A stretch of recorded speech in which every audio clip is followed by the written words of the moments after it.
오늘 5월 9일 어버이주일 우리에게 주시는 하나님의 말씀입니다. 신약 성경 누가복음 15장 25절에서 32절 말씀입니다. 이 기록된 계시의 말씀 봉독해 드릴 때에 여러분 각자의 심령 속에 실제로 그리고 실제로 거하시는 예수님의 음성을 꼭 들을 수 있기를 원합니다. 25절 마다들은 밭에 있다가 돌아와 집에 가까웠을 때에 풍류와 춤추는 소리를 듣고 한 종을 불러 이 무슨 일인가 물은데 대답하되 당신의 동생이 돌아왔음에 당신의 아버지가 그의 건강한 몸을 다시 맞아들이게 됨을 인하여 살진 송아지를 잡았나이다 하니 저가 노하여 들어가기를 즐겨 아니하거늘 아버지가 나와서 권한대 아버지께 대답하여 가로되 내가 여러 해 아버지를 섬겨 명을 어김이 없거늘 내게는 염소 새끼라도 주어 나와 내 벗으로 즐기게 하신 일이 없더니 아버지의 살림을 창기와 함께 먹어버린 이 아들이 돌아오매 이를 위하여 살진 송아지를 잡으셨나이다. 아버지가 이르되 예 너는 항상 나와 함께 있으니 내 것이 다 내 것이로되 이 내 동생은 죽었다가 살았으며 내가 잃었다가 얻었기로 우리가 즐거워하고 기뻐하는 것이 마땅하다 하니라. 아멘. 아멘. 오늘 어버이 주일입니다. 다 함께 모여서 같이 예배를 드리면 좋겠습니다만 시국이니만큼 이렇게 각 흩어져서 그리고 작은 교회에서 또 지체들 간에 이렇게 어버이주일만 예배를 드릴 때에 여러분 모두에게 정말 큰 은혜가 임하기를 원합니다. 그럼에도 불구하고 예수님 때문에 기쁨이 되고 위로가 되고 힘이 되고 능력이 되기를 참으로 소원합니다. 우리가 지난주에도 함께 생각해 봤습니다만 계속해서 이 일명 잃은 양의 비유 이렇게 말씀하고 있습니다만 이 100마리 양에 대한 비유에 대해서 누가복음 오늘 본문 15장 그리고 마태복음 18장에 등장하고 있습니다만 우리가 계속해서 이 100마리 양 중에 한 마리가 길을 잃었다 이런 이야기가 되겠습니다. 그럴 때 우리는 이 100마리 양을 어떻게 볼 거냐 이 점이 아주 중요하다고 그렇게 말씀을 드렸습니다. 왜냐하면 100마리 양을 어떻게 보느냐에 따라서 잃어버린 한 마리 양의 의미가 너무나도 달라지기 때문에 그죠? 우리는 성경에 근거해서 이렇게 100마리 양을 처음부터 어떻게 봐야 할 것이냐 하는 점에 대해서 같이 다시 한번 차근차근 정리를 해보려고 합니다. 그러니까 100마리 전체가 그죠? 정도 바른 길을 가고 있었는데 그중에 한 마리가 길을 잃었다면 나머지 99마리는 계속해서 바른 길 정도를 가고 있는 것이고 그중에 한 마리가 길을 잃어서 사도 그죠? 옳은 길이 아닌 잘못된 길에 빠진 거죠. 그죠? 성경적인 표현으로 말하면 죄인 된 것이고 타락한 것이고 그렇게 말씀을 드릴 수 있겠습니다. 이제 그런데 만약에 이 100마리 양 전체가 처음부터 이미 길을 잃어버린 양이었다면 어떻게 되는 것일까? 그죠? 그러니까 100마리 양이 바른 길을 가고 있었는데 그 중에서 한 마리가 길을 잃어버렸다고 한다면 나머지 99마리는 계속해서 바른 길을 가고 있는 것이고 정도를 가고 있는 것이죠. 근데 한 마리가 길을 잃었으니까 그 한 마리는 그죠? 그런 의미로 말하면 길을 벗어난 것이니까 죄인이 된 것이고 타락한 것이고 하나님을 등지거나 하나님을 떠난 것 이렇게 이제 표현하고 설명할 수 있을 것입니다. 그런데 만약에 그 100마리 전체가 처음부터 바른 길에 서 있는 게 아니라 잘못된 길에 서 있는 거였다면 다시 말하면 이미 길을 잃어버린 거죠. 몇 마리가요? 100마리 전체가 그죠? 만약에 100마리 전체가 이미 길을 잃은 것이요, 길을 벗어난 것이요, 정도를 벗어난 것이라면, 그죠? 다른 말로 말하면 죄인이요 이미 타락한 이제 그런 100마리라면 그 중에 한 마리가 길을 잃었다고 말했을 때 그 한 마리의 길 잃은 의미는 그죠? 완전히 달라질 것이라고 생각이 되어집니다. 그래서 우리가 먼저 생각해 볼 것은 그죠? 100마리 전체가 이미 길을 잃은 게 아니었을까 하는 점에 대해서 우리가 이제 곰곰이 생각을 해봤습니다. 우선 성경 전체로 보게 되면 어떻게 되어 있느냐? 선악과 이후에 모든 사람들은 이미 뭐가 된 것이죠? 죄인이 되었다. 그렇게 말씀을 드렸어요. 그래서 로마서 3장 10절이나 23절에서 보게 되면 어떻다 그랬어요? 죄인 모두가 죄인이다. 의인은 없으니 하나도 없으니 다 하나님의 영광에 이르지 못한다. 그러니까 세상에 있는 모든 사람들이 이미 출발점이 뭐다? 다 죄인이었다. 그래서 성경은 그죠? 그 죄인인 사람들을 위해서 하나님의 아들이 이 땅에 찾아오시는 것이다. 그렇죠? 그렇게 지금 얘기가 될 것으로 생각을 합니다. 뿐만 아니라 오늘 하나님께서 구약 시대에 율법을 주셨잖아요. 그러면 율법을 주신 이유가 뭐냐 이거죠. 율법을 왜 주셨을까? 갈라디아서 말씀에 의하면 범법함을 인하여 율법을 더했다 그렇게 말하는 것이죠. 그러니까 율법을 주신 이유가 뭐냐 하면 어떤 사람들에게 율법을 준 거냐? 이미 그죠? 죄인인 사람들에게 율법을 준 거죠.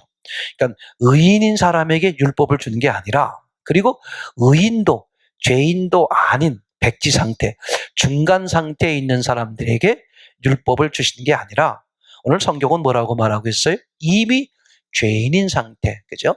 이미 죄인인 사람들에게 율법을 주셨다. 그렇게 말씀하고 있죠. 그래서 율법의 목적이 어떤 거였습니까? 이게 율법을 지키라고 종주먹을 대지 않습니까? 그리고 율법을 지키지 않으면 뭐 하늘에서 벌이 내려오기도 하고 막 그런 일들이 벌어지지 않았습니까?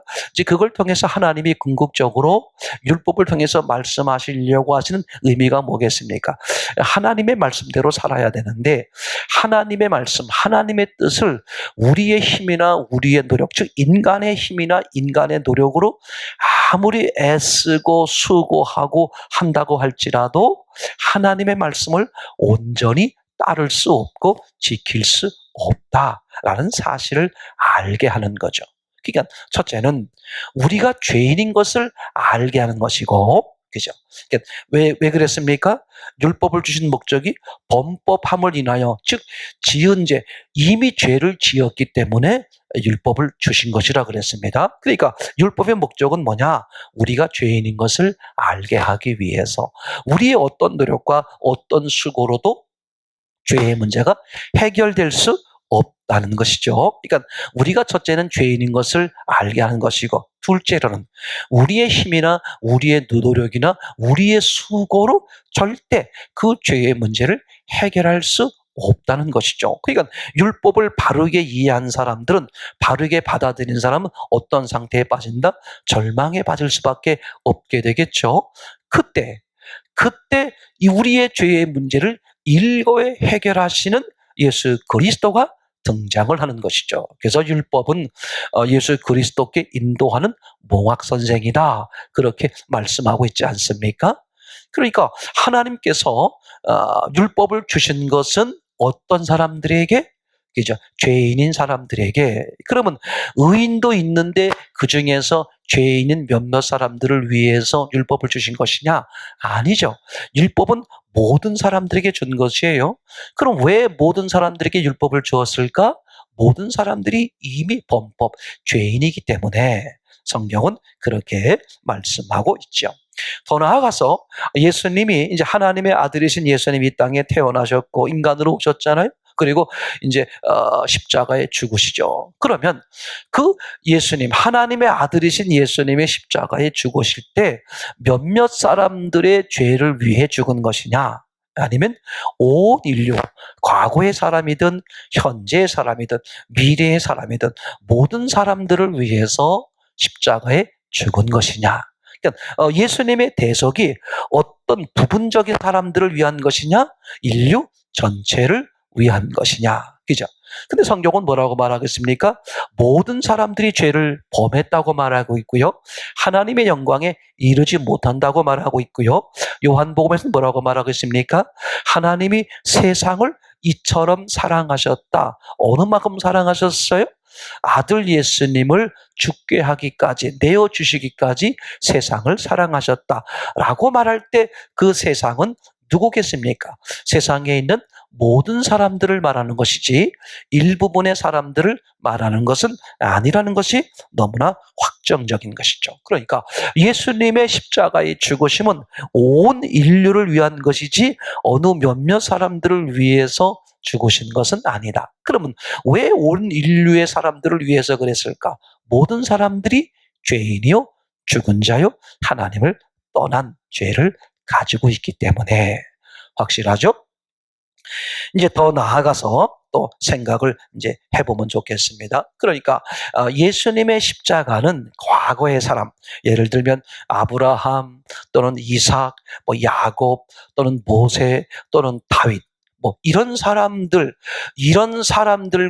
예수님의 십자가와는 상관이 없는 거냐? 그렇지 않죠. 과거의 사람, 현재의 사람, 미래의 사람, 모든 사람 단 한 명도 빼뜨리지 않고 모든 사람들을 위해서 하나님이요, 하나님의 아들이신 예수님이 대신 우리의 죄를 위해서 죽으시는 거잖아요. 그러니까 오늘 예수님의 오심은, 십자가의 죽으심은, 그죠?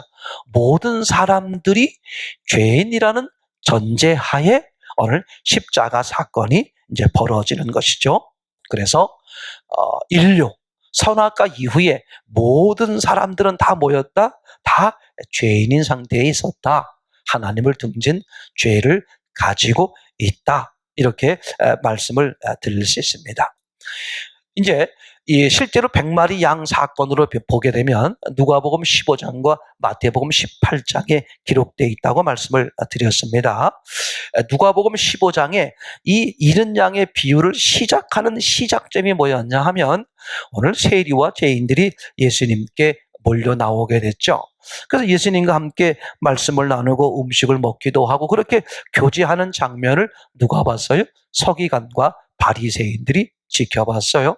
그러면서 서기관과 바리새인들이 어떻게 여겨요? 그들과 함께 예수님과 함께 어울리는 그 모두를 다 못마땅하게 여기죠. 원망하는 거죠. 그리고 비난하는 거죠. 그죠?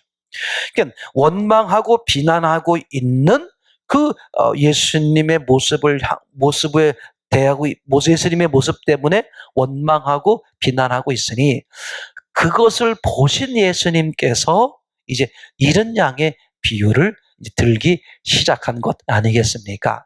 그렇죠?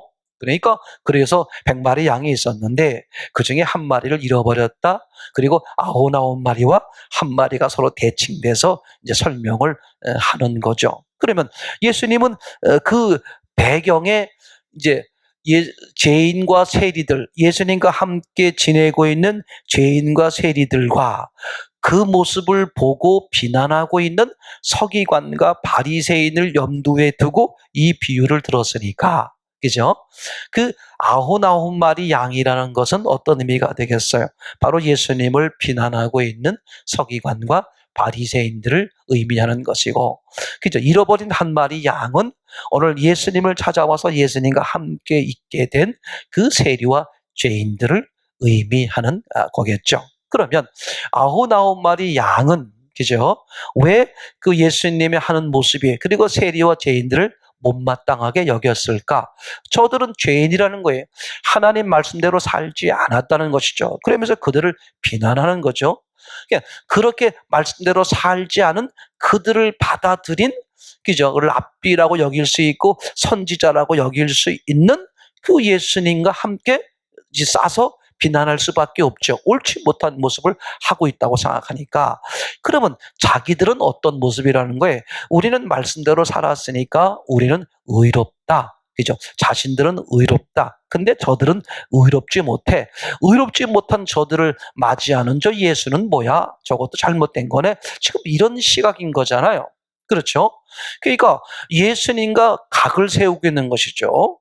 그렇지 않습니까? 그럼 하나님이요 하나님의 아들과 각을 세우고 있으면 그거는 어떻게 되겠습니까? 옳은 것이 아닌 것이죠. 그러니까 이 아흔아홉 마리는 그런 의미에서 보면 너희들도 이미 뭐예요? 문제가 있는 거죠. 길을 잃어버려져 있는, 그죠? 이미 죄인인 상태에 있는, 만약에 그들이 진짜 하나님이 인정하시는 진짜 의인이요 선인이라면 하나님이요 하나님의 아들이 하시는 예수님의 그 모습을 보고 비난하거나 원망할 리가 없겠죠. 그러니까 하나님과 각을 세우고 있는, 그죠?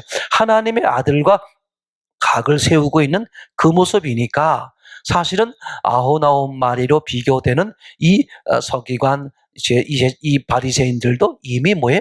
곁길로 나간 의로운, 하나님으로 볼 때, 하나님께서 보실 때 의로운 자가 아닌 이제 그런 모습으로 설명을 해볼 수 있겠고, 그죠? 우리가 지난주에 함께 찾아봤던 마태복음 18장에서도 이른 양에 대한 이야기가 나왔습니다. 근데 너희가 100마리 양이 있는데 한 마리를 잃어버리면, 그죠? 그 한 마리를 찾으러 나가지 않겠느냐? 그렇게 당연하게 예수님이 말씀하셨어요. 그런데 이제 나머지 99마리를 어디에 두고 이렇게 말씀하시냐면 산에 두고 가셨다. 그렇게 써 있단 말이죠. 만약에 이게 이제 지금 말씀하신 것처럼 이른 양이라는 것은 100마리 양이라는 것은 실제 양을 말하려고 그러는 것이 아니라 하나님 앞에 사람들을 말하려고 그러는 거잖아요. 이건 비유란 말이죠.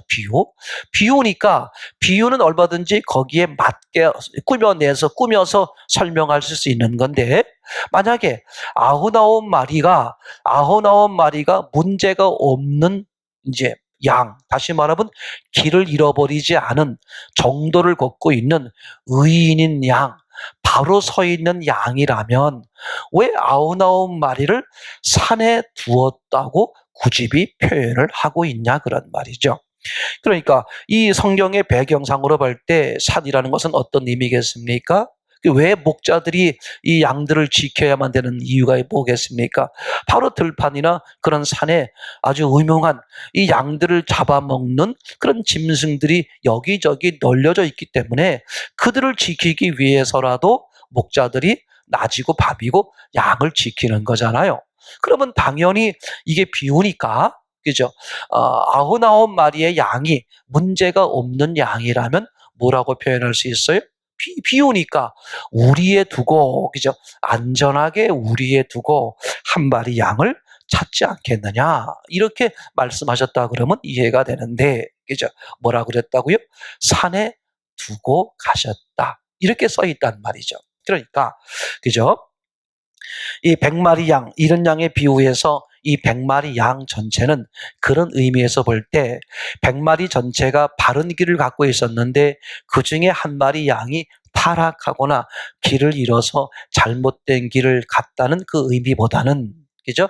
100마리 양 전체가 이미 어떻다? 이미 길을 잃어버린 양이었다. 그죠? 그렇게 보는 것이 더 성경적 배경으로 볼 때 옳게 볼 수 있다는 생각이 듭니다. 자, 그러면 이제 100마리 전체가 이미 길을 잃은 거예요. 그죠? 길을 잃어버린 겁니다. 그래야만 이제 아까 말씀하신 것처럼 세리와 죄인들도 길을 잃어버린 것이고, 그다음에 그들을 비난하고 예수님을 맞이해서 비난하고 있는 서기관과 바리새인도 사실은 예수님과 각을 지고 있는 것이니까 하나님 입장에서 보면 길을 잃은 거잖아요. 그러니까 100마리 전체가 다 길을 잃은 것이다. 그렇는데 100마리 전체가 다 길을 잃었는데 그 중에서 예수님 표현이 한 마리가 길을 잃었다고 써 있다. 그러면 여기서 이미 길을 잃었는데 길을 잃은 한 마리라고 표현을 하고 있는 것을 보니 해석이 달라지겠죠. 그럼 어떻게 봐야 되겠느냐? 이미 길을 잃어버린 100마리 중에 한 마리가 길을 잃었다고 표현된 것은 이렇게 보는 것이 타당하다고 여겨집니다. 어떤 거냐 하면 자기가 그동안에는 길을 잃은지를 몰랐다는 것이죠. 죄인이었다는 것을 모르는 거예요. 의인으로 착각하고 있었던 거예요. 타락한 것을, 하나님을 떠난 것을 모르고 있었던 것이죠. 그런데 어느 날 자기가 죄인이란 사실을, 길을 잃었다는 사실을, 그죠? 하나님을 떠났다는 사실을 알게 된 거죠. 그것을 이제 직접적인 이 비유를 두게 된 사건을 보게 되면 세리와 죄인들에게 해당되지 않겠습니까? 그죠? 세리와 죄인들은 적어도 뭐를 알고 있는 거예요? 자기들이 하나님 말씀대로 하나님의 뜻대로 살지 못하고 있다는 사실을 적어도 인지하고 인정하고 있는 사람들이 바로 세리와 죄인들이라고 말씀을 드릴 수 있겠죠. 그러니까 그래서 길을 잃었다는 한 마리 양의 의미는, 그죠? 전체가 길을 잃지 않았었는데 그 중에 한 마리가 길을 잃은 게 아니라 100마리 전체가 다 길을 잃었다. 그죠? 근데 100마리 전체가 길을 잃었는데 그 중에 하나가 길을 잃었다고 예수님이 말씀하고 있어요. 그 말은 무슨 뜻이냐? 자기가 길을 잃었다는 사실을 안 거예요. 어머나, 내가 지금 잘못된 길을 걷고 있었네. 어머나, 이거 어떻게 해야 되지? 어디로 가야 되지? 그렇게 당황하고 방황하고 그 길을 잃은 것 때문에 괴로워하고 있는 그 한 마리의 양의 의미로 이제 표현을 생각을 해볼 수 있게 되겠죠.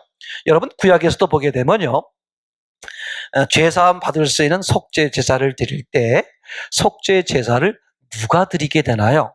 꼭 기억하시기 바랍니다. 이게 똑같은 원리라는 생각이 드는 거예요. 구약에서도 속죄 제사를 누가 드리죠? 죄사함 받을 수 있는 속죄 제사를 누가 드려요? 죄를 지은 사람이 드리는 게 아닙니다. 즉 죄인이 드리는 게 아니라, 그죠? 자기가 죄인이란 사실을 깨달았을 때, 즉 내가 죄를 지었다는 사실을 깨달았을 때 어떻게 하겠어요? 속죄 제사를 드리는 거죠. 이해가 되겠죠? 그러니까 내가 죄를 지어놓고도 나는 죄를 진 거를 모르는 거예요. 그러면 양심의 가책도 받지 않고 그것 때문에 괴로워하거나 힘들어하거나 방황하거나 슬퍼하거나 고통스러워하지를 않겠죠? 맞습니까?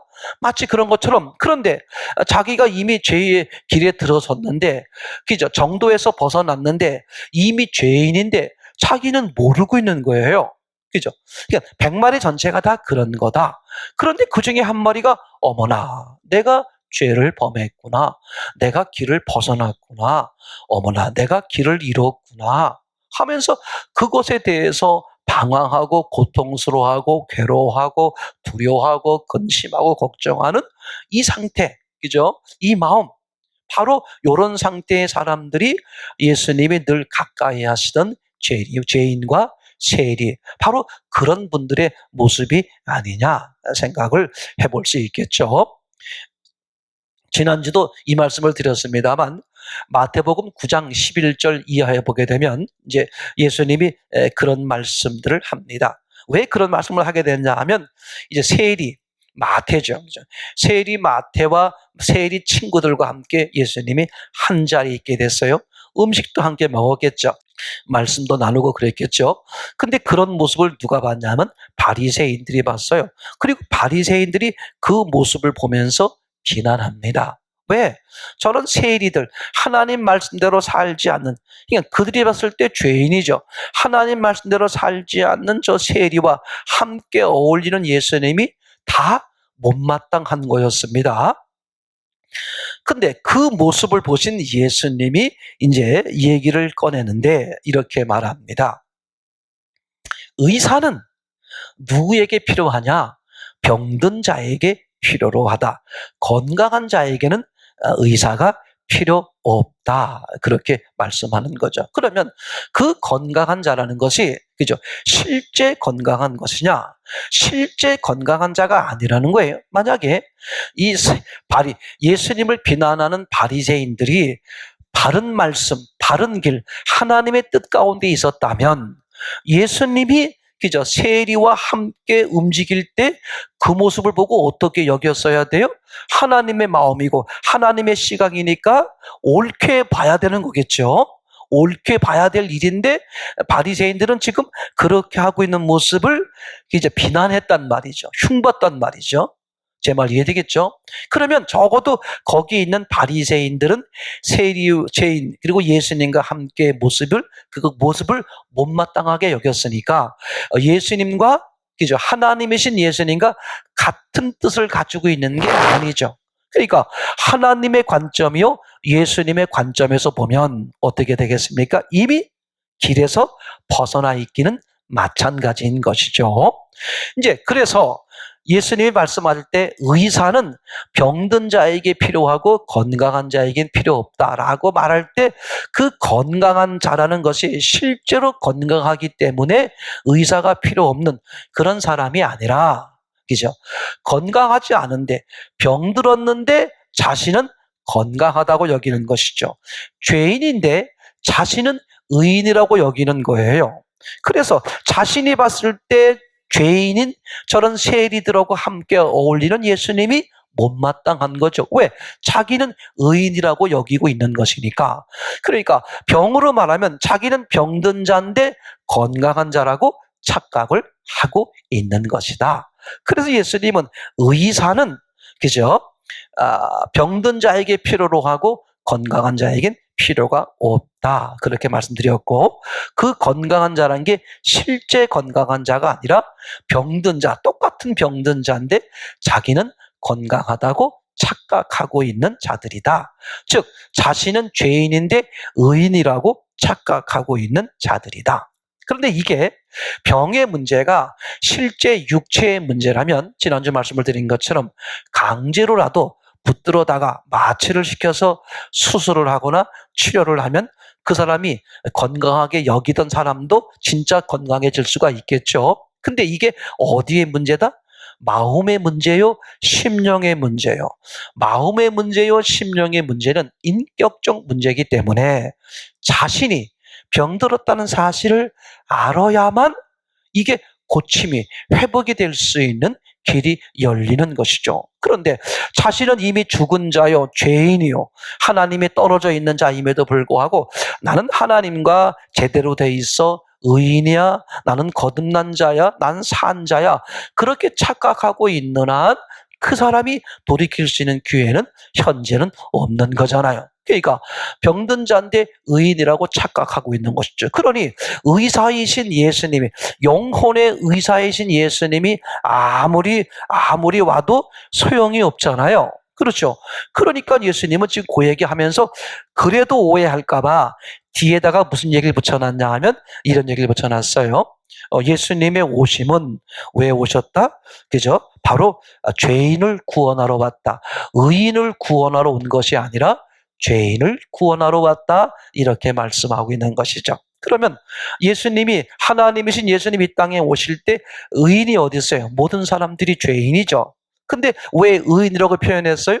죄인들인데 자신들이 의인이라고 착각하고 있는 사람들이죠. 그러니까 자신의 노력, 인간의 수고, 인간의 어떤 것으로 인해서 의로워질 수 있다고 착각하는 거죠. 그건 구약 성경에서 많이 볼 수 있지 않습니까? 그죠? 유대인들이 어떤 착각에 빠졌어요? 하나님의 말씀을, 하나님의 뜻을 자신들의 노력이나 자신들의 수고로 그저 그걸 이룰 수 있다. 즉 율법을 지킬 수 있다. 그렇게 착각을 하는 거죠. 그래서 어느 정도 율법을 지키고 나면 뭐라고 말해요? 율법을 지키지 못한 저들을 세리, 죄인 그렇게 취급하면서 자신들은 의로워, 이렇게 착각에 빠져 있는 거잖아요. 그런데 하나님이신 예수님은 율법을 주신 목적이 뭐라고요? 율법을 통해서 의인 되라는 게 아니라 율법을 통해서 죄인임을 알고 우리 스스로 죄인이 의인 될 수 없음을 알아. 그 죄인을 의인되게 하시는 하나님의 아들 예수 그리스도의 십자가와 부활을 받아들이게 하려고 하는 하나님의 복음의 계획이 있는 것 아니겠습니까? 그죠? 말씀을 드린 것처럼 지금 이제 그래서 예수님은 마태복음 9장에 나는, 그죠? 인자는 하늘에서 오신 분이죠. 인자는 죄인을 구원하러 왔지 의인을 구원하러 온 것이 아니다. 그렇게 분명히 이제 말씀을 하고 있습니다. 자, 이제 그러면서 잃은 양을 찾아 나가시는 이제 목자의 심정을 한번 또 생각을 해보겠어요.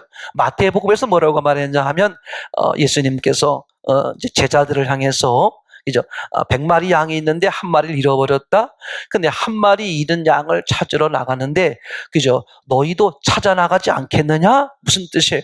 나나 너희나 당연히 찾으러 나가지 않겠느냐? 이제 그렇게 말씀하시는 것이고, 누가복음에서는 그 한 마리 양을 찾으러 갈 때 뭐라고 말합니까? 찾을 때까지 찾지 않겠느냐? 또 그렇게 아주 절절하고 간절한 마음으로 말씀을 이제 하신 것을 이제 보게 됩니다. 자, 그러면 이제 오늘 본문 속에서 함께 보고 있는 이 탕자의 이야기를 한번 생각을 해보시죠.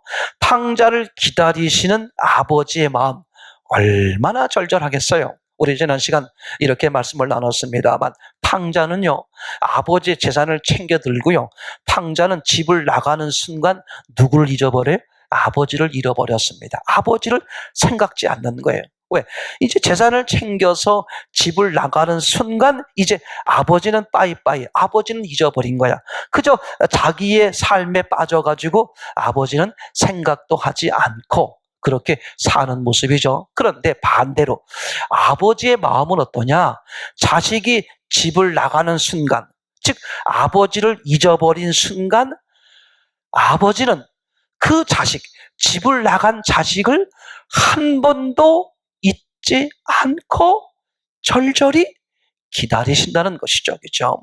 그래서 나중에 이 탕자가 하늘과 아버지께 죄를 범하였나이다 하고 돌아올 때도 누가 먼저 알아봤어요? 그죠? 아들이 아버지를 먼저 알아본 게 아니라 아버지가 아들을 먼저 알아봤어요. 거리가 멀매도 불구하고 그 아버지는 하나님을 상징하는 거잖아요. 그러면 거리가 멀매도 불구하고 이게 어느 만큼 지금 하나님께서, 그죠? 죄인들이 돌아오기를 기다리는지를 너무나 절박하게 지금 표현하는 장면이죠. 그죠? 그 장면을 아주 우리가 잘 기억해 볼 수 있습니다. 그만큼 아버지는 정말 사람으로 표현하면 밤잠도 안 주무시고, 그죠? 문 밖에 나서서 우리 옛날 표현으로 말하면 마을 어귀에 서서 이제나 저제나 돌아오시기를 노심초사 정말 간절히 기다리시는 그 아버지의 심정 얼마나 계시겠죠. 누구는 잊어버렸다고요? 자식은 집을 잃어버리고 자식은 아버지를 잊어버리고 살지 모르지만 집 나간 자식을요, 생각해 보세요. 집 나간 자식을 한순간도 잊어버리지 못하는 게 누구야? 그게 부모예요. 부모는 자식이 집을 나가는 순간 단 한순간도 잊지 못해. 그죠? 밤이고 낮이고 그 자식이 생각이 나고 그 자식이 돌아오기를 기다리고 그 자식을 찾아 헤매는 그런 마음이 있잖아요. 그죠? 그 절절한 마음. 그게 하나님의 마음이요. 그죠? 아버지의 마음을 하나님의 마음으로 표현하고 있지 않습니까? 그래서 하나님이 당신의 아들을 죽여가면서까지라도 그 죄인들을 구원하고 싶어 하시는 그 하나님의 애절한 그 사랑, 그죠? 하나님이 세상을 이처럼 사랑하사 독생자를 주셨으니, 그죠? 사랑이 여기 있으니 너희가 하나님을 사랑한 것이 아니라 하나님이 너희를 사랑하여, 그죠? 하나님께서 당신의 아들을 주심으로써 우리에 대한 하나님의 사랑을 확증했다. 그렇게 말씀하고도 있지 않습니까? 그러니까 이 자식, 집 나간 자식을 향한, 잃어버린 한 마리 양을 향한 그 목자의, 그 아버지의 심정은 어떻게 표현할 수 없을 정도로, 그죠? 여러분, 오늘 주일이 바로 어버이 주일입니다만, 그죠? 우리가 종종, 저도 그런 소리를 듣고 자랐습니다. 너도 이 다음에 애 키워봐라. 그죠? 이 다음에 애 키워봐라. 결혼해봐라. 애 키워봐라. 그렇게 말씀하셨던 아버지는 그런 말씀 안 하셨는데 어머니는 가끔 그런 말씀 하셨어요. 조금 섭섭하고 서운하면 기껏 마지막에 하시는 말씀이 너도 이 다음에 장가가 보렴, 애 키워보렴. 그죠? 아이를 키워보다 보면 조금씩 어떤 마음을 알게 돼요? 부모의 마음을 조금씩 알게 되잖아요. 그러면서 더 큰 사실이 뭐예요? 그 부모님을 통한 하나님의 사랑, 무한한 하나님의 사랑을 발견하지 않습니까? 하나님이 그렇게 우리를 사랑하신다는 이 놀라운 사실을 정말 절절하게 표현해 주는 게 지금 이 탕자를 기다리시는 그 아버지의 마음이죠. 여기서 우리가 잠깐 생각을 해보려고 합니다. 그렇게 아버지가 탕자가 돌아오기를 기다렸어요. 그리고 형이 계속해서 농사를 짓고 하인들을 부리고 나중에 송아지요 뭐 이런 걸 잡는 걸 보니까 집안이 꽤 부유한 집안이죠. 그걸 하나님을 상징하는 거니까 하나님은 부자가 아니겠습니까? 그러면 그렇게 절절히 자식이 돌아오기를 그렇게 사모했다면 기다리지 말고 어떻게 하면 좋아요? 사람을 풀어서 찾아 나서면 되지 않겠습니까? 근데 너무 놀랍게도 어떻게 돼요? 이 아버지가 기다릴지언정 그 탕자를 찾으러 나가지 않지요. 그런데 조금 전에 잃은 양의 얘기를 했습니다만 잃은 양의 같은 경우는 어떻게 돼요? 그 목자가 그것도 예수님이요 하나님을 상징하지 않습니까? 그 하나님이요 예수님이 또 아버지라고 표현할 수 있겠습니까? 그걸 찾으러 나간다는 거예요. 언제까지? 찾을 때까지 그렇게 말하고 있어요. 그러면 잃은 양은 찾으러 나가고 왜 이 탕자는 찾으러 나가지 않고 노심초사 돌아오기를 기다려야만 했을까? 그죠? 차이가 있었죠? 잃은 양이란 의미가 뭐였습니까? 자기가 길을 잃어버렸다는 사실을 아는 거예요. 그죠? 자기가 길을 잃어버렸다는 사실을 모를 수 있잖아요. 모르는 게 아니라 자기가 길을 잃어버렸다는 사실을 아는 거야.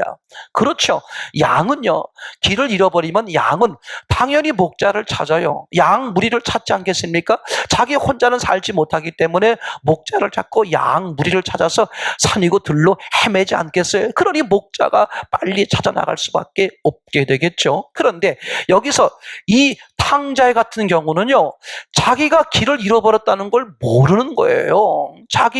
그죠? 자기가 지금 죄인이라는 사실을 모르는 거야. 자기 딴에는 옳다고 여기는 거야. 내가 꼭 아버지와 함께 있어야 돼? 아버지를 모시고 살아야 돼? 나라도 얼마든지 살 수 있어. 이렇게 나간 거란 말이죠. 그러면 그런 아들을 아무리 붙들어 놓고 안 쳐다봐야 소용없어요. 왜? 또 기회만 되면 또 나갈 테니까요. 그래서 아버지는 아픈 가슴을 쓸어안고 어떻게 하는 거예요? 아, 내가 하늘과 아버지께 죄를 범하였구나. 다시 말하면 내가 길을 잃었구나. 내가 죄인이구나. 이 사실을 알 때까지 어떻게 하는 거예요? 하나님은 전능하심에도 불구하고 기다리시는 거야. 왜? 인격적이기 때문에. 이게 하나님의 참 안타까운 마음인 것이죠. 하나님이 능력이 없어서 지옥 가는 사람들을 이렇게 못 가게 하는 게 아닙니다. 하나님의 능력이 없어서 어떤 어려움을 당하는 사람들을 돕지 못하는 게 아니라 하나님은 그걸 통해서 하나님이 이루고 싶어 하는 마음의 문제, 인격의 문제, 심령의 문제, 영혼의 문제를 해결하고 싶어서 그쪽으로 깨닫고 그쪽으로 돌아서기를 기다리고 있는 것이죠. 그래서 하나님은 지금 이 탕자가 집을 나가서 룰루랄라 아버지를 잊어버리고 룰루랄라 살고 있지만 찾으러 나가시지 않고 어느 때 기다리는 거야? 모든 것의 환경이 다 이제 열악해지고 도저히 견딜 수 없어서 그때 기다리는 거잖아요. 내가 하늘과 아버지께 죄를 범하였나이다. 그래서 이제 돌아올 때 어떻게 돼요? 하나님은 잽싸게 먼저 알아보시고 그를 안아주시면서 이제 다시 맞이하는 모습을 이제 보게 되지 않습니까? 자, 그러면 여기서 잠깐만 생각해 봅시다. 진짜 오늘 말씀을 드리려고 하는 중요한 문제죠. 오늘 형의 태도에 대해서, 형의 문제에 대해서 이야기를 해보려고 그러는 거예요. 자, 이제 그 상황에서 오늘 25절부터 함께 읽은 32절까지 말씀을 보게 되면 우선 이렇게 되어 있습니다. 지금 탕자가 집을 나갔다가 돌아오게 됐어요. 그랬더니 그 돌아오는 탕자를 아버지가 맞이하게 됐죠. 그 맞이하는 모습이 형의 눈에는 엄청 거슬렸어요. 누구와 비슷하죠? 죄인과 세리를 맞이해서 함께 어울리는 예수님을 거슬려 했던 서기관 바리새인들과 모습이 똑같잖아요. 그러면 이 형은 지금 그죠? 형은 그 아버지의 모습이 못마땅한 거죠. 내가 아버지와 하늘과 아버지께 죄를 범하였나이다. 아들은커녕 종으로라도 여겨주시면 좋겠습니다. 돌아왔더니 뭐라고 말해요? 종이 무슨 종이냐? 죽었던 내 아들이 살아 돌아왔구나. 그렇게 아들로 맞이하는 그 장면이 견딜 수가 없었던 거예요. 아니 저놈은 저렇게 타락한 방탕한 죄인으로 됐는데 어떻게 다시 아들로 받아들여져요? 바리새인 서기관들이 그런 모습 아니었어요? 아니 저런 죄인들은 하나님 말씀대로 살지 않았는데 어떻게 그걸 받아들여요? 그게 말이 돼요? 똑같은 모습이죠. 너무 놀랍습니다. 자, 그래서 형은 결국은 이제 아버지가 나와서 설명하잖아요. 얘야, 그런 게 아니라 생각해봐라. 죽었던 아들이 동생이 돌아왔는데 네 동생이 돌아왔구나. 근데 우리가 기뻐하는 것이 당연하지 않느냐? 근데 형은 어떻게 돼요? 이 아버지 말씀에 노아에 집을 들어오지 않게 되는 모습을 하고 있죠. 여러분 생각해 보세요. 이제 그러니까 지금 보세요. 자, 이제 아버지는 어떻게 됐습니까? 아버지는 그 탕자가 둘째 아들이 돌아오니까 얼마나 마음이 기쁘겠어요. 그러면 생각해 보세요. 아버지는 이제 모든 마음이 풀렸을까? 아니에요. 모든 마음이 풀리진 않았어요. 왜요? 누가 걸릴까요? 형이 걸리는 거죠. 여러분, 이걸 꼭 기억하셔야 돼요. 지금 아버지는요, 그래도 탕자는 자기가 잘못됐다는 사실을 알고 돌아오긴 했잖아요. 근데 형은 어때요? 여전히 뻗대고 있는 거예요.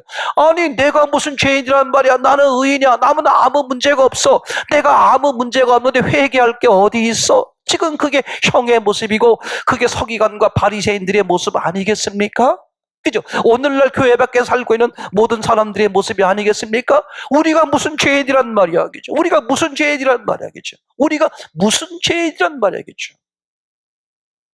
그러니까 이게요.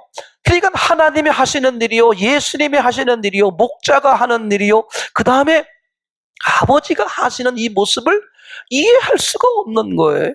교회 바깥에 있는 사람들은 이해할 수가 없는 거야. 그러니까 오해가 생길 수밖에 없지 않겠습니까?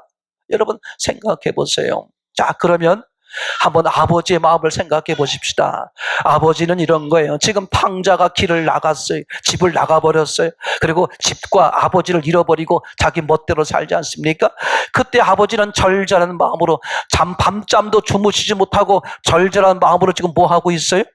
지금 그 아들이 돌아오기를 기다리고 있잖아요. 그러다가 이제 아들이 내가 하늘과 아버지께 죄를 범하였나이다 하고 돌아오는 것으로서 이 아버지의 근심이 다 해결되었을까? 아니라는 거예요. 오늘 얘기가 그 얘기입니다. 그게 아니라 아버지의 더 깊은, 아버지의 더 슬픈 숨은 마음이 있다는 거예요. 오늘 그 얘기를 잠깐만 끄집어내려고 해보는 거예요. 그러니까 지금 아버지는요, 이 하나님은요, 예수님은요, 지금 자기가 죄를 지었다는 사실을 알고 죄인과 세리처럼 예수님께 몰려 나오는 사람들을 치근한 마음으로 이렇게 받아들이고 그들과 교제하고 관계를 맺고 하는 시간을 갖지만 한편으로는 표현되지 않은 저 뒤에 묵직한 아픔과 묵직한 안타까움과 묵직한 괴로움과 묵직한 근심이 있으신데 그게 뭔지 압니까? 자기가 죄인임에도 불구하고 죄인인지 모르고 나는 의인이야. 나는 그렇기 때문에 의사가 필요 없어. 그렇게 여기고 있는 저들 서기관과 바리새인들 또는 이 아버지 집으로 말하면 형 같은 경우에 얼마나 여러분 10개 손가락 깨물어 안 아픈 손가락이 어디 있겠어요? 아버지는요 집을 나가서 당장 문제를 일으킨 저 탕자도 안타깝게 이름 말할 수 없지만 그래도 저 탕자는요 뭐가 있었어요? 내가 하늘과 아버지께 죄를 범하였나이다. 내가 길을 잃었나이다 하면서 아버지께 돌아오는 그런 기회가 있지만 형은요 자기가 죄인이고 자기가 탕자란 사실조차도 모르고 있는 거예요. 나는 아버지와 함께 있으니 나는 말씀대로 살고 있으니 나는 탕자가 아니고 나는 길 잃은 자가 아니라 나는 의인이고 나는 하나님의 백성이고 이렇게 말하고 있는 것 아니겠습니까? 그죠? 마태복음 18장에서도 이른 양의 비유가 나오게 된 저 처음으로 올라가 보면 마태복음 18장 1절 이하에 보게 되면 그렇게 말씀하고 있었죠. 제자들이 물어봤어요. 천국에서 누가 큰 자입니까? 그렇게 물어봤어요.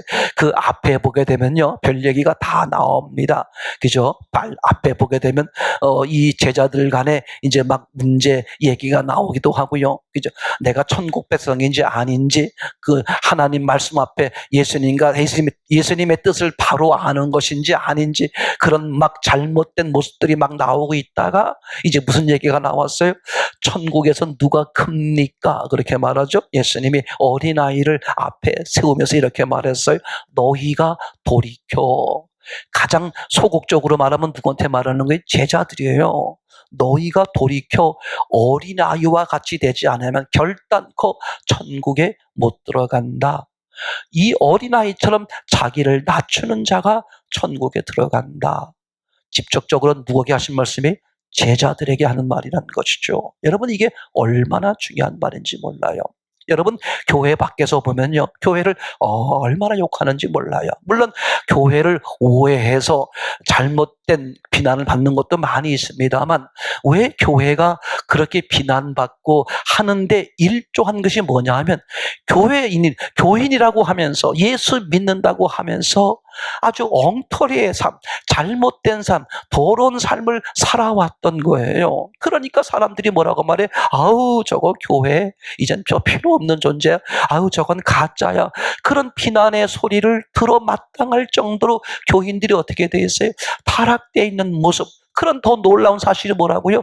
자신들이 타락됐고 잘못되어 있다는 사실을 모르면서 의인인 척, 의인 것으로 착각하며 사는 사람들이 많이 있는 시대가 지금 같은 이런 시대 아니겠습니까? 여러분 정말 우리가 생각을 해보셔야 됩니다.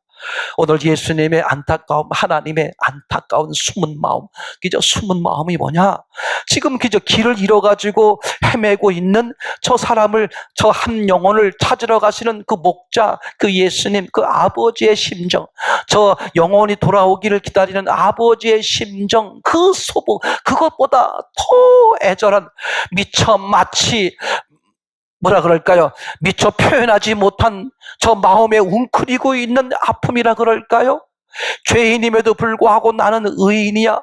그렇기 때문에 나는 더 이상 필요 없어 라고 여기고 착각 속에 빠져있는 그들을 향해서 예수님은 견딜 수 없는 마음을 가진 것이죠. 그래서 예수님의 이런 표현도 했잖아요. 가룟 유다에게 네가 차라리 나지 않았더라면 좋을 뻔했다.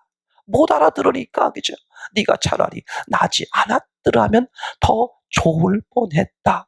그렇게 말씀하시지 않습니까? 여러분 생각해 보세요. 그리고 실족당하는 것과 실족시키는 얘기 하지 않습니까? 실족당하거나 실족시키면 화가 임하는데 그 화를 받느니 차라리 연자 맷돌을 목에 달고 물속에 빠져 죽는 게 낫다. 그죠? 못 알아들으니까 그렇게 말하는 것이고요. 예수님을 십자가에 매달아 놓고 그 십자가에 매달린 예수님을 조롱하고 있는 저들을 향해서 예수님 뭐라고 그래? 아버지, 저들을 용서해 주세요. 저들이 알지 못해서. 그죠? 그래도 집 나간 탕자는 자기가 죄인인 것을, 잃어버린 한 마리 양은, 저 세일이나 그죠? 죄인들은 자기가 집 나간, 자기가 죄인인 사실을 그래도 알았잖아요. 근데 더 안타까운 사실이 뭐냐? 자기가 집 나갔고 자기가 죄인이고 자기가 죽은 자인 것조차를 알지 못하고 거꾸로 자신은 산자요 의인이요 바로 서 있는 자라고 착각 속에 빠져 득이양양하고 있는 그 99마리 그 바리새인과 서기관, 그들을 향한 그 예수님의 숨은 마음, 하나님의 숨은 마음은 얼마나 안타까우실까? 여러분, 그렇지 않습니까? 그래서 마태복음 표현에 의해도 누가복음 표현에는 그저 양을 어디에 뒀다, 이런 비유라는 것은요 얼마든지 그 필요한 대로 쓸 수 있는 거잖아요. 근데 예수님께서 잃어버린 한 마리 양을 찾으러 가는데 누가복음에는 어디에 써놨? 99마리를 어디에 두었다고 말씀하셨어요? 들에 두었다. 그죠? 여러분, 이게 우리나라처럼 들이라는 것이 이런 저푸른 초원 위에 뭐 이렇게 안전하고 짐승 같은 게 없고 그런 들판을 말하는 게 아니라, 그저 이 성경 배경에 들이라는 것은 뭐가 있는 것이에요? 짐승이 있는 것 아니겠습니까? 그럼 거기선 목자가 지키거나 그래야 돼요. 근데 99마리를 두었다는데 들에 두었다고 써 있어요. 아니 비우니까 그 집이 왜 들에 두었다고 써 있어요? 비유로 안전하게 두었다고 말하고 싶으면 우리에 두고, 그죠? 그렇게 쓸 수 있는데 그 집이 들에 두었다고 써 있죠. 마태복음엔 뭐라고 써 있습니까? 산에 두었다고 써 있어요. 산. 성경 배경에 산이라는 게 어떤 것이에요? 짐승들이 들끓는 곳 아니겠습니까? 근데 거기다가 99마리를 두었다는 거예요. 그게 의미가 뭐겠습니까? 너희들도 이미 길을 잃은 양이다, 그런 뜻이겠죠? 이미 죄인이다, 그런 뜻이라는 거예요. 그러니까 들에 두고 산에 두었다는 의미는 뭐예요? 사실 좀 심하게 말하면, 그죠? 뭡니까? 고난 속에 두는 거죠. 마치 이렇게 집 나간 아들이 나가는 걸 뻔히 아버지가 재산을 나눠줄 때, 하나님이시라면 재산을 나눠줄 때 그놈이 챙겨가지고 집 나갈 걸 몰랐겠습니까? 그럼 처음부터 안 주면 되잖아요. 이게 주셨다는 뜻은 의미가 뭐예요? 허락하는 거죠. 그러니까 자신을 한번 이렇게, 그죠? 고난 속에 빠지도록 허락해 두시는 거예요. 그래서 뭘 알게 된 거예요? 내가 죄인이구나. 하나님을 떠나서는 안 되는 거구나. 내가 아버지를 떠났었구나. 이것을 알게 하는 기회가 됐잖아요. 그러니까 산에 두고 들에 두고라는 의미는 그런 의미에서 보면 안전하게 지키게 두고, 그런 의미보다는 의미가 뭐겠습니까? 고난 속에 그냥 두는 거죠. 그래서 어떻게 돼요? 내가 길을 잃었구나. 내가 문제가 있는 거였구나. 이렇게 알 수 있는 기회를 주시기 위한 하나님의 또 다른 마음이 아니겠느냐 생각을 해보는 것이죠. 여러분, 이제 결론입니다. 오늘날 같은 이 코로나19 얼마나 길어요, 그죠? 횟수로 치면 연 3년째 이렇게 가고 있습니다만 아직도 이게 언제 끝날지 잘 모르고 있지 않습니까? 어떤 분들의 말하면 더 이렇게 계속해서 있을 수도 있다고 말하기도 하고, 금방 끝날 것 같기도 말하기도 하고요. 어쨌든 간에 전 세계적으로 지금 이걸로 인해서 얼마나 많은 문제가 발생하고 있어요. 질병의 문제로 죽는 사람도 있지만 이걸로 인해서 뭐 경제라든지 뭐 사회 삶이란 다 이게 엉망이 되고 엉켜지는 모습들이 너무나 많지 않아요? 그럼 이것 또한, 그죠? 하나님이 기쁘게 허락하신 건 아니겠지만, 그죠? 결국은 사람들에 의해서 문제가 생긴 것이고 하나님이 또한 허락을 하신 것이라면 어떻게 하겠습니까? 이런 걸 통해서 우리가 뭘 첫 번째 생각해 보자. 내가 어느 위치에 있는 것인가? 내가 하나님과 올바른 관계에 있는 것인가? 하나님을 떠난 사람은 아닌가? 그죠? 맞습니까? 하나님을 떠난 사람은 아닌가? 하나님을 떠나 있는 거라면 하나님께 돌아오는 기회가 되고, 하나님과 관계에 올바로 맺고 있다면 하나님과 더 깊은 관계를 맺을 수 있는 기회가 되기도 하고요. 이런 코로나19를 통해서 우리가 세상에 지금 만연한 모습들을 막 보고 있지 않습니까? 제가 계속해서 말씀을 드렸습니다만 세상에 지금 엄청난 일들이 막 벌어지고 있잖아요. 제가 그전부터 드린 말씀, 배부른 시대가 되면 상상 못할 일이 일어납니다. 그죠? 세상에 이런 일들이라는 것이 매일매일 일어날 것입니다. 지금 별일들이 다 어떻게 인간이 저럴 수 있나 할 정도로 많은 문제가 발생하지 않습니까? 왜? 배부른 시대가 되니까. 배부른 시대가 되면은요, 그동안에 이제 배부른 것을, 이 먹는 것을 채우는 것 때문에 잠재되어 있던 이런 정신적, 영적 문제들이 이제 배부른 시대가 돌출되는 것이죠. 그건 나도 상상할 수 없는 것들이 막 돌출돼서, 아니 저 사람이 평소에는 안 그랬는데 어떻게 저럴 수가 있지? 그런 모습들이 지금 상상 못하게 벌어지는 것을 볼 수 있죠. 뉴스나 신문을 보기가 부끄럽고 보기가 무서울 정도로요, 어떻게 인간이 이런 일이 일어날 수가 있을까 할 정도로 지금 어마어마한 일들이 벌어지는 거예요. 왜 그렇겠습니까? 다른 거 아무것도 없어요. 다 마음에 생기는 문제입니다. 맞습니까? 마음에 생기는 문제인데 이 마음을 다스릴 수 있는 것은 우리가 아니에요. 우리가 우리 마음을 못 다스립니다. 속는 거예요. 이거는 누구밖에 없어요? 원래 모습 하나님밖에 없죠. 찾아오신 예수님, 성령님밖에는 없는 겁니다. 그래서 매 순간 우리가 우리의 마음을 누구에게 내어드려야 돼요? 주님이 주도하시도록, 성령님이 지배하시도록 그분 안에 거하는 삶을 살 때 어떻게 돼요? 마음이 온전해지고 온전한 정신이 되어 온전한 삶을 살 수 있지 않겠습니까? 그렇게 함으로 나도 살고 남도 살릴 수 있는 기회가 되는 거죠. 맞습니까? 여러분, 지난주일에 말씀을 드린 것처럼, 그죠? 하나님의 뜻, 하나님은 어떤 사람 하나도 망하는 것을, 멸하는 것을 원치 않으신다. 그래서 하나님은 지금 이렇게 자신이 죄인이란 사실을 방황하고 그것 때문에 괴로워하는 사람들을 찾아가고 맞이하면서 그들을 건져내기도 하지만, 또 한편에 저 숨어있는 모습은 죄인임에도 불구하고 하나님을 등졌음에도 불구하고 지금 지옥길을 가고 있음에도 불구하고 나는 뭐 괜찮아, 세상이 죽으면 끝이지, 뭐 영원한 세계가 어딨어, 하나님이 어딨어, 내가 왜 죄인이야, 구원이 왜 필요해, 뭐가 죽은 자야, 뭐가 산 자야, 이렇게 착각하며 그저 득이양양해서 교만에 빠져 있는, 그래서 그들을 당장 건져낼 수 없는 그 하나님의 숨어있는 안타까운 마음, 우리가 그 마음을 읽어서겠지요. 그 하나님의 마음에 따라, 맞습니까? 내가 어떻게 되어 있는지, 그리고 다른 사람들이 바로 그런 하나님이 원하시는 마음이 될 수 있도록, 그죠? 우리가 거기에 매진해야 될 일이겠죠. 그래서 매 순간 우리의 마음은 우리가 절대 다스리지 못해요. 우리의 마음을 다스리는 오늘 성령 하나님, 오늘 그분 앞에 매 순간 내어드릴 때 온전한 마음이 되고, 그리고 온전한 정신이 되고, 그리고 온전한 삶이 되어서 나도 살고 남도 살리는 그런 놀라운 은혜를 경험하게 될 것입니다. 그런 풍성한 은혜를 누리는 저와 여러분 되시기를 참으로 소원합니다.